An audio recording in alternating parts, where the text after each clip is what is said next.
Breaking news from WRAL. Coverage you can count on. And that breaking news includes restoration efforts. Crews are working to get the power back on for people after a car crashed into a power pole. The WRAL breaking news tracker is live on that scene with the latest. And this morning, starting out nice and dry, storm chances will gradually rise for us, especially as we head into our Tuesday. We'll show you the latest risk level and timing coming up. And shakeup in Washington. North Carolina's Senator Thom Tillis announced he will not be seeking re-election next year as lawmakers try to pass a crucial part of the Trump agenda. We'll explain what comes next for North Carolina. A lot to unpack here on your Monday morning as we begin with a beautiful sunrise. Hi, everybody. I'm Renee Chu. And I'm Jeff Hogan, and you just unpacked from your trip. We're glad to have you back. Thank you. Yes, got back from a trip to Iceland with my family, and weather was great there. A lot cooler than here. I miss the heat wave. Oh, you have but no I miss idea. you guys. Yeah, so happy to be back. It is great. And bringing the heat once again this week. Chris Michaels is in the WRS Severe Weather Center, just touching 80 almost, right? It's already very warm out there, very sticky, right? So temperatures in the triangle, mid-to-upper 70s. But let's focus on the positives. That sunrise that Renee and Jeff were just talking about, it's beautiful from our tower there in Garner. Temperatures will make it into the low to mid 90s again. Of course, the humidity is going to add a few onto that. It'll feel like about 100 to 103 this afternoon.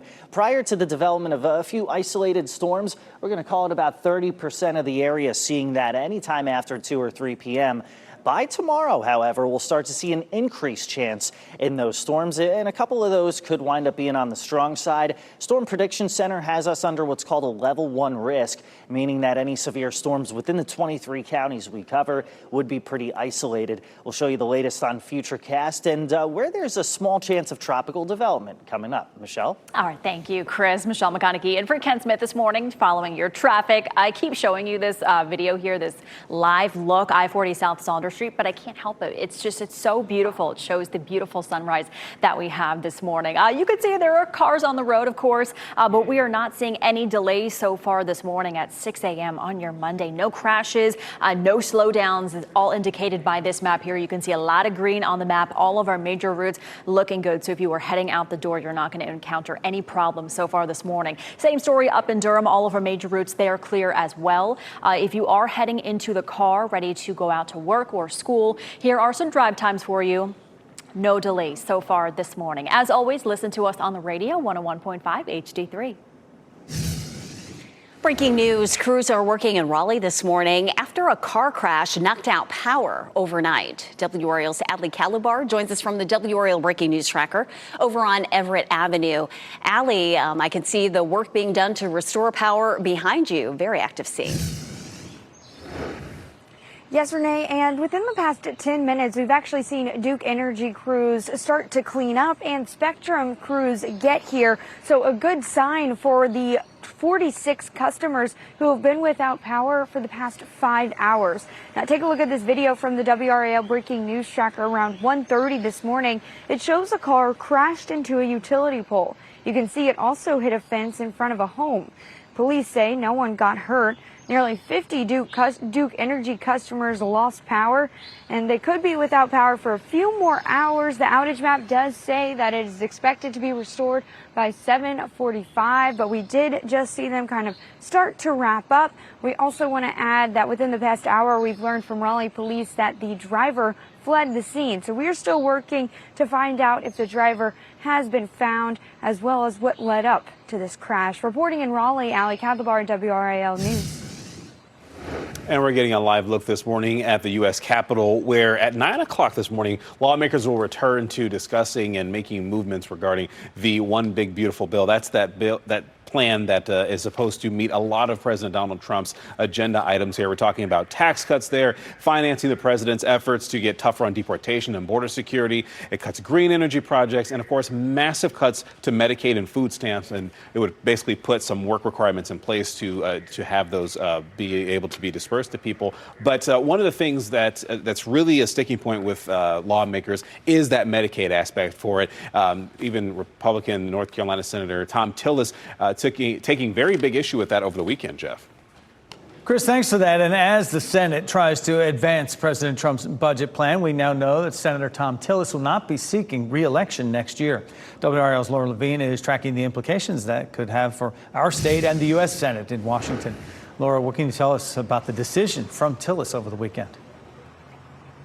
Jeff, good morning. Well, North Carolina Senator Thom Tillis, he said that his decision was not a hard one. He says he wants to spend more time with his family. His big announcement coming only one day after he and one other Republican voted against advancing President Trump's sweeping agenda bill. So he took to social media over the weekend stating his concerns about the impact that cuts to Medicaid would have on North Carolinians. And then Trump, after the vote, threatened to back a primary challenger to his seat in next year's election.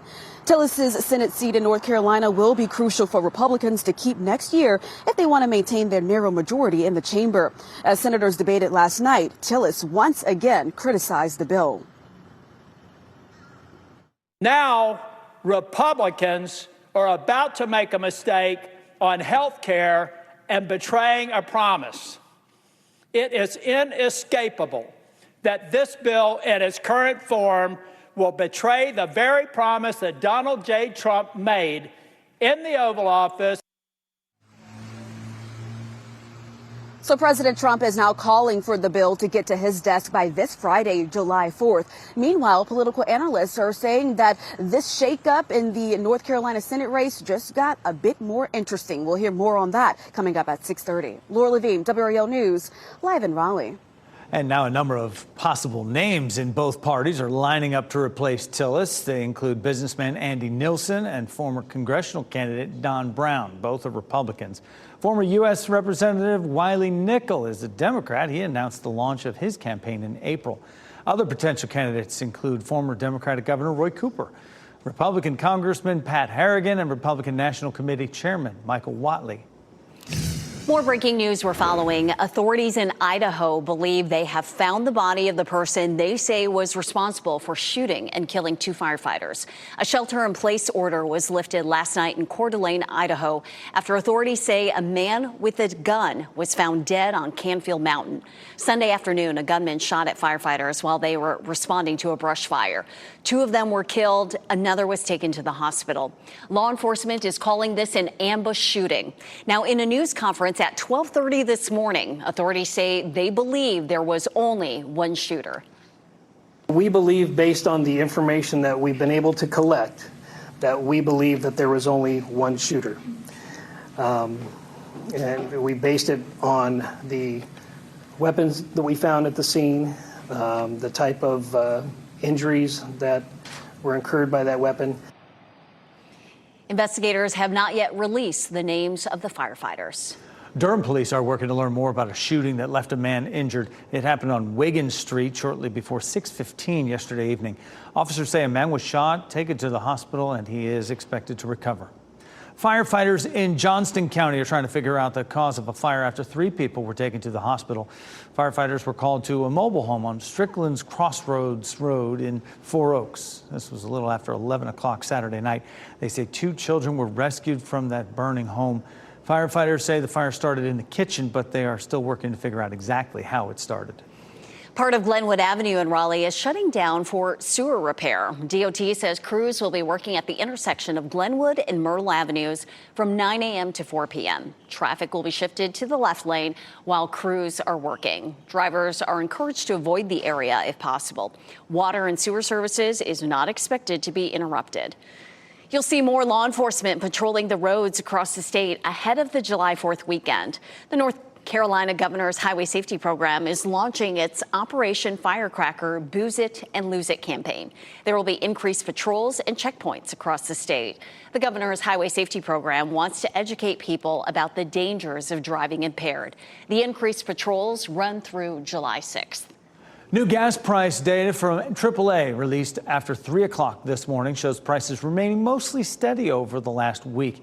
The average price for a gallon of regular gas in North Carolina is sitting at about $2.92, just a 1-cent dip from last week.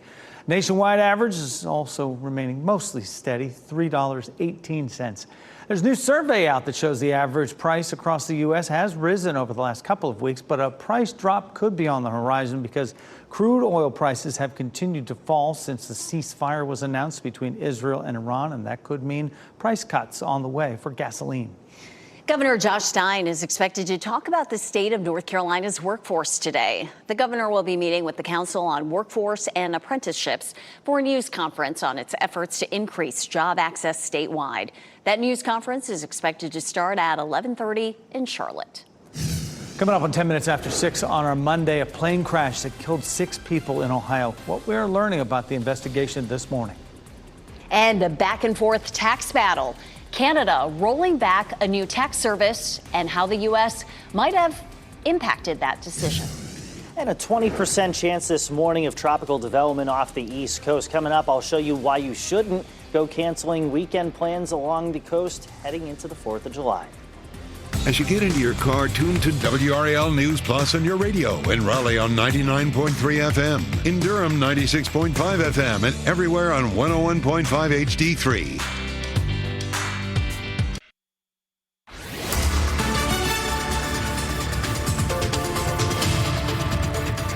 6:13, happy Monday. Currently it is very warm out there. Roxborough, the comfortable spot at 70 degrees in the grand scheme of things.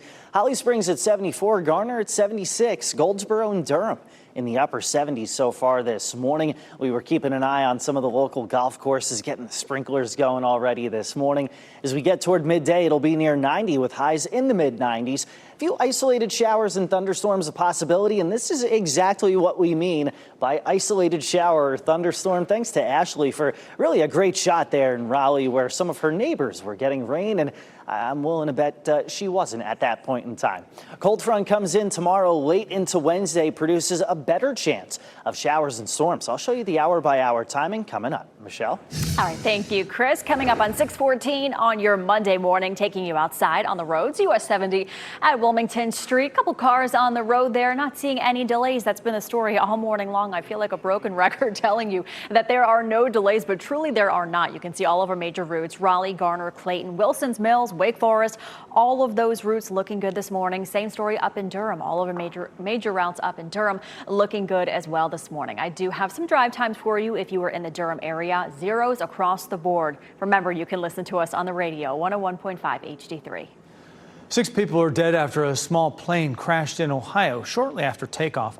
The plane took off from Youngstown yesterday and crashed into the backyard of a home about 2 miles east of the airport.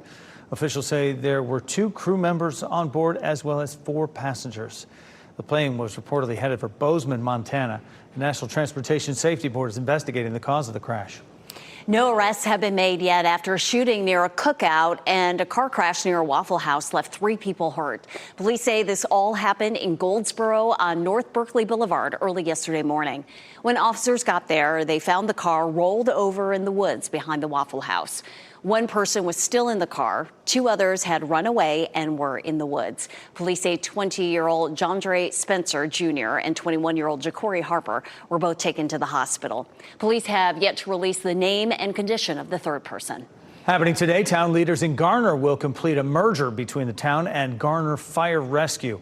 Garner Fire Rescue has been operating privately as a nonprofit, but the town council had approved the merger back in March. This will officially take effect tomorrow. Today's document signing will be held at Town Hall at 11 a.m. President Donald Trump is expected to visit an immigration detention center in Florida tomorrow that has been nicknamed Alligator Alcatraz. This new facility is expected to hold 5,000 undocumented migrants. It has drawn protests in recent days. Demonstrators say the center will threaten the Everglades ecosystem that's home to the endangered Florida panther. NBC News is reporting 2 White House officials and a Florida official have confirmed that Trump is likely to attend the opening tomorrow. Canada is rescinding its new digital tax service after President Trump threatened new tariffs. This service was supposed to take effect today and was meant to serve as a way for countries to target large online companies like Amazon, Apple, or Google. The president had previously called this service a blatant attack on the United States and said he was cutting off trade negotiations with Canada.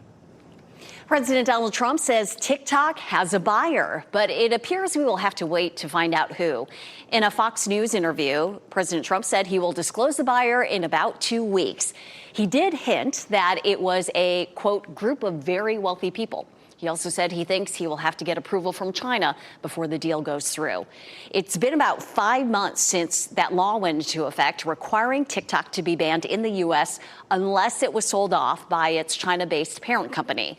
Trump has delayed that ban 3 times as the company has sought a buyer. As the calendar turns to July tomorrow, some Americans will start getting smaller Social Security checks. That's because the Social Security Administration says it has overpaid millions of dollars in recent years, and now it's trying to recover those payments. The overpayments happened due to miscalculations or people not reporting income changes. Social Security had been previously withholding 10% of checks for people who were overpaid. That number is expected to jump to 50% for some. People will be able to request a waiver if they can't repay or were not at fault. Happening today, the opening of Virginia's very first Buc-ee's store. The massive travel center will be off I-81 near Harrisonburg. It will be equipped with over 100 gas pumps. And work is also underway for a Buc-ee's in North Carolina. The company is expected to open its first location in the Tar Heel State in Mebane. That will be early 2027. And it was this year that was the first time I had ever been to a Buc-ee's, finally, in South Carolina. Quite the experience. Have you been? I've never been, no. But it's something, yeah. What I've heard, and that whole I-81 stretch up toward Harrisonburg, that is going to be a popular spot. So prior to 2027, that's where I'll have to go. We have another stretch of hot weather this week. Already starting out, temperatures mid-to-upper 70s. You step out the door, and it feels sticky out there for sure. Garner, Knightdale 76, Fuquay, Holly Springs, Apex, and Clayton at 74 so far this morning. If you're already looking ahead to the lunch break and maybe you got a food truck outside of work, it's a good idea to support some local business. Temperatures upper 80s around lunchtime. We'll be in the mid-90s heading into the afternoon. Once again, Roxborough 91, Henderson 93, Lewisburg, the Triangle, Rocky Mount, Wilson at about 95 degrees. And then as we head into tomorrow, maybe a slight cool down. You're not going to feel much of a difference, but temperatures 88 to 93 with a better chance of showers and storms tomorrow evening. Storm Prediction Center with NOAA has us under that level 1 risk for severe storms. What that means is across the 23 counties we cover, localized wind damage would be just that, localized and isolated. So let's start you out with this afternoon because we do see the chance for a few pop-up storms. That chance is going to be higher in our western counties and lower in our eastern counties, and it'll start up around 3 p.m., fizzling out, though, as we go beyond midnight. We lose the heat of the day and things like that. Heading into tomorrow morning, it'll be breezy at times with additional cloud cover. Midday into the afternoon, it's just a few isolated storms, but it's really as we go from dinner time onward that we see our best coverage of showers and storms lingering into Wednesday morning. There's the front that's responsible for that, and as it moves offshore, it kind of stalls out and provides us with an area to watch. 20% chance of tropical development off the coast of Florida. Would not go canceling any weekend plans, though, as this is likely to be weak if it even develops at all. Again, right now, just a 20% chance. Let's bring you back home for the 7-day forecast. Mid-90s today, low 90s tomorrow. We probably don't break 90 degrees heading into Wednesday, but we do after that, the 4th of July. High temperatures around 91 to 93. Michelle? Hot, hot, hot. All right. Thank you, Chris. Taking you out on the roads, US 70 Vandora Springs Road. Saying good morning to all of you in Garner this morning. Nice sunrise out there. Pretty skies and no traffic still at 6:20 on your Monday morning. Taking a look all over Raleigh, Wake Forest, Spring Hope. Things looking good this morning. You will not encounter any delays if you are heading out the door. The same story up in Durham. All of our major routes there. Morrisville, all looking good. 440, 540, 885. No delays so far this morning, indicated by this map as well. All zeros across the board. As always, listen to us on the radio 101.5 HD3. A deadly house explosion. A fire caused multiple Philadelphia homes to collapse, killing a person. What we know from city officials. And a startling jump. 5 on your side explains what half of homeowners did across North Carolina that let insurers charge them up to 250% more. Here's a look at the winning North Carolina Education Lottery numbers. We'll be back with what's trending.